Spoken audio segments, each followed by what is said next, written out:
O transporte público de Ribeirão parece estar longe de ser aí uma política de mobilidade sustentável.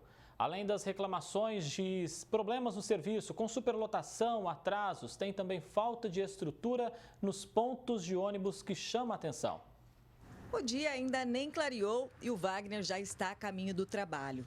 Morador do Parque das Oliveiras, na zona oeste de Ribeirão Preto, depende do transporte coletivo. E fez esse vídeo para mostrar que as dificuldades começam no embarque. Faça chuva ou sol, para pegar o ônibus, o engenheiro de produção tem que esperar em um ponto sem cobertura, sem bancos, mas cercado pelo mato alto. É o que vocês estão vendo aqui. Os pontos de ônibus não têm uma segurança adequada, não tem uma iluminação adequada, não tem um abrigo adequado para pessoas que possam estar pegando. Simplesmente também não tem uma mobilidade para as pessoas que precisam, um cadeirante, um deficiente visual ou até mesmo uma pessoa deficiente físico, ele não consegue pegar o ônibus com segurança. Ele precisa vir até a rua para sinalizar para o ônibus para poder parar para ele, para que ele possa embarcar. Locais como esse são maioria na rede de transporte público da cidade, sem estrutura básica para atender o usuário, que paga uma das tarifas mais caras do estado, R$ 4,20. Deficiência que mostra como o serviço de ônibus está longe de ser sustentável. Um transporte que não coloca em perigo a saúde pública e os ecossistemas e que respeita as necessidades de mobilidade. Se eu tivesse condição de ter mais um veículo, consequentemente eu não estaria utilizando o transporte público. Você tem obras faraônicas que estão acontecendo na cidade. Você pega a Dom Pedro inteira, regaçaram a Dom Pedro inteira e você ainda não vê benfeitorias. Nós não estamos ainda usando isso. Até quando vai isso? Até quando vamos ficar sofrendo com relação a um ponto de ônibus, um simples ponto de ônibus? As reclamações dos passageiros se estendem para veículos superlotados. A dona Maria Paulina registrou a aglomeração na linha Cristo Redentor. As imagens mostram várias pessoas em pé, janelas fechadas e a impossibilidade de manter o afastamento obrigatório de 1,5 metro entre as pessoas. Eu não tenho costume de usar todos os dias, mas as pessoas que nem a minha filha costumam vir esses horários do serviço, né? E então a gente fica indignado, porque como que vai evitar, né, pegar Covid e tudo com um ônibus superlotado daquele jeito que estava. Então, tinha que prevenir mais. No horário de 6 horas em diante, 7 horas, tinha que ter bem mais ônibus, né? O problema é grave, porque no bairro são quase 7.000 residências e apenas uma linha de ônibus. A demanda elevada pelo serviço faz com que a ocorrência de lotações seja registrada diariamente, sem contar os atrasos em decorrência dos veículos cheios e do longo trajeto realizado. Fecha comércio como se fosse resolver, né? Porque comércio as pessoas precisam trabalhar, né, para sobreviver. Então tem que pegar o ônibus e é o principal lugar que é fechado, né, é o ônibus. Então é o maior perigo para as pessoas, né? Então a gente não tem o que fazer. A não ser reclamar. A não ser reclamar, porque quem sabe reclamando, né, vai resolver, porque as pessoas não têm mais para onde recorrer. Ximene Osório para o Jornal da Clube.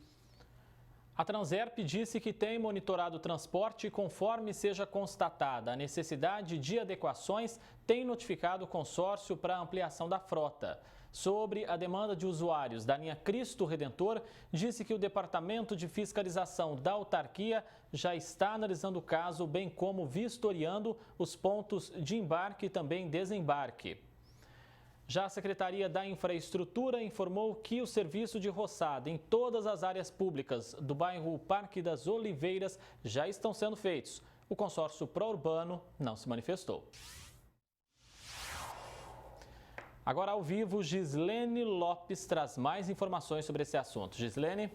André, transporte público não é luxo, né? É uma necessidade para muitas famílias, como a gente viu aí na reportagem. Quem fala mais é Vinícius Bugalho, advogado. Doutor, como explicar o tamanho desse caso para uma população que já sofre uma crise sem precedente? Boa tarde. Boa tarde, André. Boa tarde, Gislene. A quem eu homenageio aqui no Dia das Mulheres e a toda a nossa região e a todos que assistem ao TV Clube. Realmente é uma ilegitimidade de poder. Executivo e Legislativo não estão fazendo a função, que é fiscalizar, e a população fica à deriva. E está faltando o cidadão começar a provocar o Poder Legislativo. Doutor, temos atividades fechadas que trazem sustento para famílias, enquanto pessoas se aglomeram em ônibus superlotados todos os dias, né? Sim, a concessionária que assinou esse contrato em 28 de maio de 2012, ela está descumprindo o artigo 63, a linha Q, inclusive o 72, inciso 1º, que é da segurança e tranquilidade para os cidadãos, inclusive na esfera médica. Ao aglomerar e espalhar talvez esse vírus, a concessionária incorre em grave erro, que dá motivo à extinção, inclusive, do contrato de concessão, que, vamos dizer a verdade, é milionário. Essa situação precisa ser enfrentada pelas nossas entidades e instituições? Sim, as entidades já estão começando a abrir o olho sobre falácia e sobre o decreto estadual que reposiciona indevidamente, fechando o comércio e colocando o cidadão em risco ao entrar em ônibus lotados. Aparentemente, a Justiça já começou a abrir o olho, caso de agravo de instrumento lá do Tribunal de Justiça de São Paulo, no caso de São José dos Campos, e recente liminar indeferida pela Justiça de Ribeirão Preto de forma prudente e sábia. E é o que o governador, ex-presidente do Tribunal de Justiça, Ivan Sartori, tem dito há alguns tempos. Precisamos investigar mais as razões governamentais para essa tentativa branca de lockdown. Tudo isso que está acontecendo, doutor, a gente pode falar, isso é crime, improbidade ou uma imoralidade? Os três requisitos, abstraindo-se do todo, a Lei 8.429, Código Penal, no momento em que o cidadão entra em um desses ônibus, certamente ele vai pegar a nova cepa do vírus, tem que ser investigado porque ele tem ido a óbito em razão aí de uma superlotação em ônibus coletivo municipal, como é o caso de Ribeirão Preto, o que já está deixando donos de empresa com cabelo em pé em outras cidades. Se as empresas de ônibus recebessem o mesmo tratamento das demais empresas da cidade, a história seria outra? Elas já tinham fechado e o município tinha cassado a concessão, que inclusive já foi determinada essa cassação pelo Tribunal de Contas do Estado de São Paulo, que está de olho. Logo, ela não permaneceria se fosse dado o mesmo tratamento que está dando ao bar da esquina, ao pequeno restaurante, que hoje está desempregando e que vai fechar praticamente 45% desse tipo de estabelecimento em Ribeirão Preto dentro desse mês de março. Doutor, sobre esse plano São Paulo, juridicamente, esse plano vai mostrando inúmeras falhas diante de tudo isso que a gente vê, transporte público, comércio e tudo mais? Principalmente na órbita médica e na órbita legal, que o governador ele quebra o princípio da legalidade, trazendo esses 2,5 pontos para baixo ou para cima, como ele bem quer.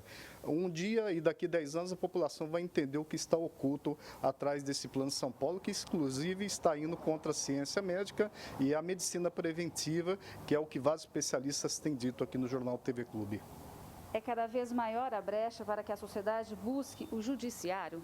Tem buscado, tem provocado, e outras cidades são exemplos de que o judiciário está atento aos governantes que governam por decreto, desrespeitando a Constituição e o princípio da legalidade constitucional. Inclusive, juízes assim têm considerado em suas respeitáveis decisões no âmbito do Tribunal de Justiça do Estado de São Paulo.